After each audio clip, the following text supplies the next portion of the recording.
In this section of your reading, we learned about some different tests for when we can draw conclusions about a population based on some sample data. This is inferential statistics, which is different than descriptive statistics, which looks at just describing all of the data from the population as a whole. There are three main concepts involved in drawing inferences about a population. So let's talk about statistical significance, margin of error, and then hypothesis testing. We say that something is statistically significant if it's unlikely to have occurred by chance. Notice not impossible to have occurred by chance, but just unlikely. We can quantify this by talking about statistical significance at different levels. If there's a probability that an outcome is extreme as the one observed is 0.05 or less, we say that the difference is statistically significant at the 0.05 level. So that means that there's either a 5% probability or less that what we're observing is due to chance, and there's a 95% confidence that the effect that we're observing is not due to chance. If we have a 1% probability or less that the outcome is due to chance, then we say that this difference is statistically significant at the 0.01 level. Now, the difference that we're talking about here is the difference between what's expected and what we're observing.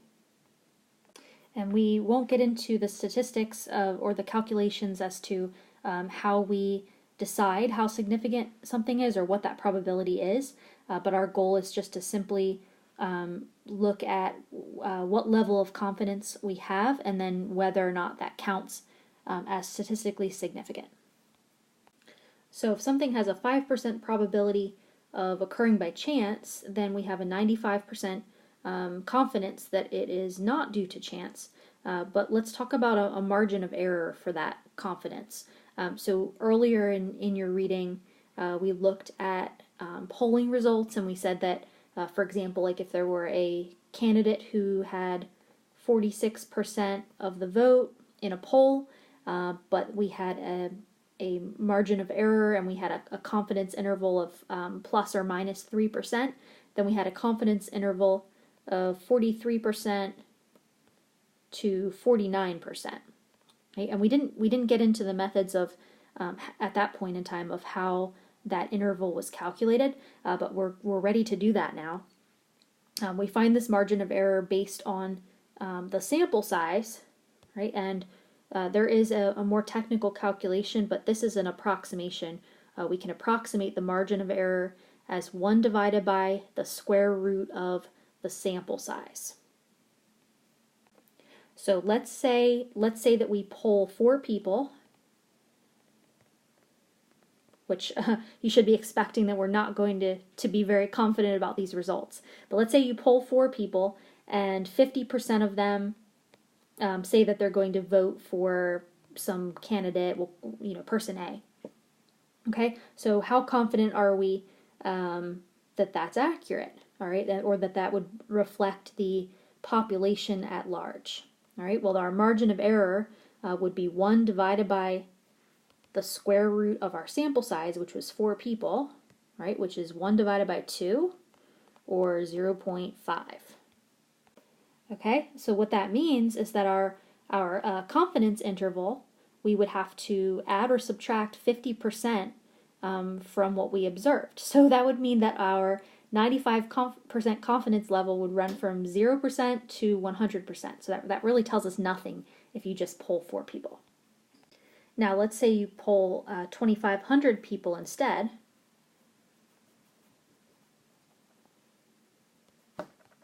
Okay, so now what's the margin of error with that sample size?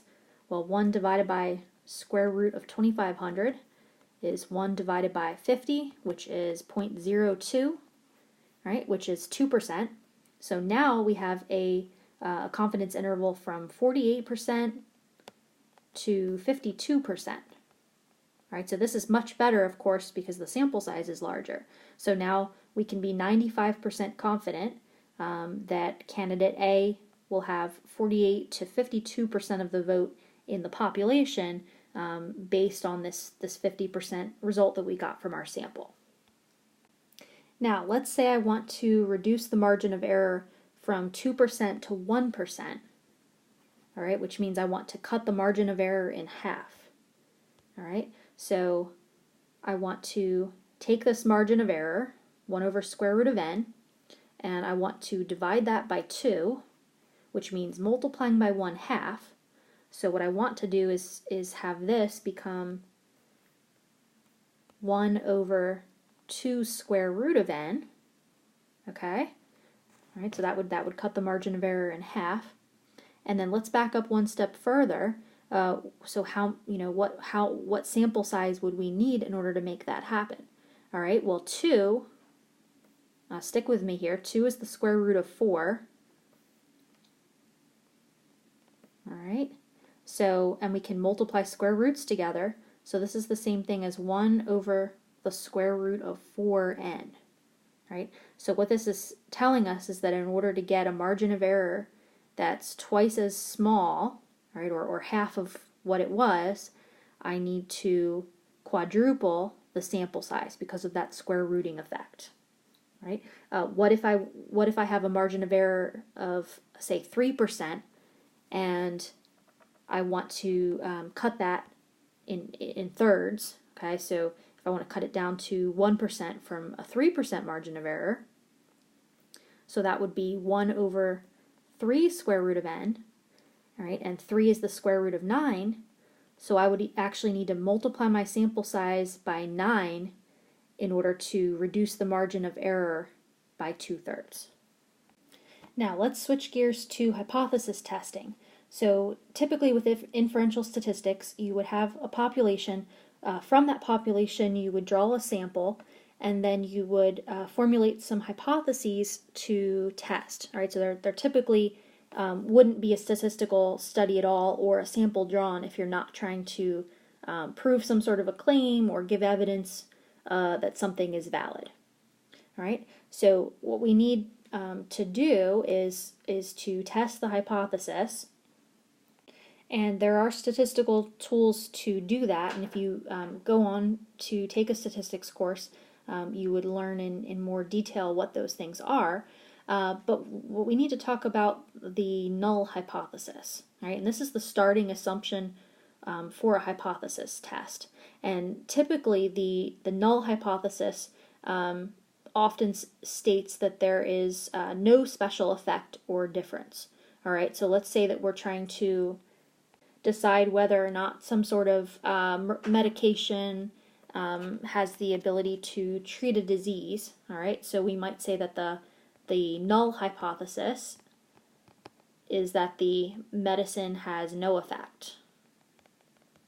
Medicine has no effect, right? And then the alternative hypothesis is the claim that that there's a different value than the null hypothesis, right? So in this case, our alternative hypothesis would be that the medicine does have an effect. And typically we would quantify that. We wouldn't just say has an effect. We would put a number to that. Okay, so we would say like it's 10% more likely to reduce the effects of the disease or something like that. Now for hypothesis testing, we always start by accepting the null hypothesis as true. So for our last example, that would mean we start with the assumption that the medicine has no effect, and then we look for evidence that that's not the case. We look for evidence of the alternative hypothesis. Okay, so based on that evidence, we have two possible outcomes. We can reject the null hypothesis, which in this case would mean we reject the notion that the medicine has no effect, right? Or we do not reject that hypothesis, right? Because there's not sufficient evidence to support the alternative, right? So notice that this is not the same thing as proving that the medicine has no effect, right? It's just deciding how likely it is that there's another explanation. How likely is it that the medicine does have an effect. All right, so we can't conclusively, let me say this a different way, we can't conclusively state from this type of test that the medicine definitely does not have an effect. All we can do is determine how likely it is that the medicine does have an effect, or we should decide to stick with our original hypothesis for lack of evidence. Or you could say that no evidence of something is not the same as evidence that it is not. And it's interesting, you can look at an application of this in the legal system. Think about the difference between deciding that somebody is not guilty versus deciding that they're innocent. Okay, so if we put these pieces together, how do we decide when testing a hypothesis what constitutes enough evidence to reject the null hypothesis? Right, and this goes back to the tests for confidence levels, and we simply decide that if the likelihood is less than 5% due to chance that something has happened, then we have a moderate level of evidence for rejecting the null hypothesis. Right? And we can be even more convinced, we could have strong evidence to reject the null hypothesis if there's 1% or less chance, or 1% less probability that something has occurred due to chance. All right, so if we're at least 95% confident in the results of the study, then we can say that this is statistically significant. All right, notice we're not saying that it's definitely the case. It's just likely that something's not due to chance. All right, and then anything greater than 5% is not statistically significant. Okay, so if you make your calculations and find that there's an 8% chance that something's due to chance, then that study is not considered significant. All right, now these are general guidelines for publication in a scientific journal. We go with the 5% threshold. In the medical field, I believe it's 0.001 as the threshold because lives are at stake. So if you're testing, a medication or something like that, that requires a greater level of confidence. Now, even with these levels of confidence, there are still some issues with the statistical method. It is a very powerful tool, but there can be studies that are not considered. There can be evidences and tests that aren't published. We can try to skew the data, and sometimes this is done intentionally in order to deceive, and other times it's just due to chance. So you may do a study and get this level of statistical significance, but then that study may be replicated years later and we get a different level of statistical significance. So again, this is not proof. This is just one method to try to look for effects and be able to draw conclusions about a population from a sample. But this is not a way to absolutely 100% sure determine whether or not something is true. And if I can inject my opinion here, at times I find this frustrating because we have this really great mathematical tool to be able to study things, but on the other hand, it doesn't work all of the time. But on the other hand, sometimes this is not frustrating because really this is just echoing what we know to be true about the world. We try our best to arrive at truth, but all of our methods and tools and techniques and everything that we try still doesn't give us the power to be omniscient.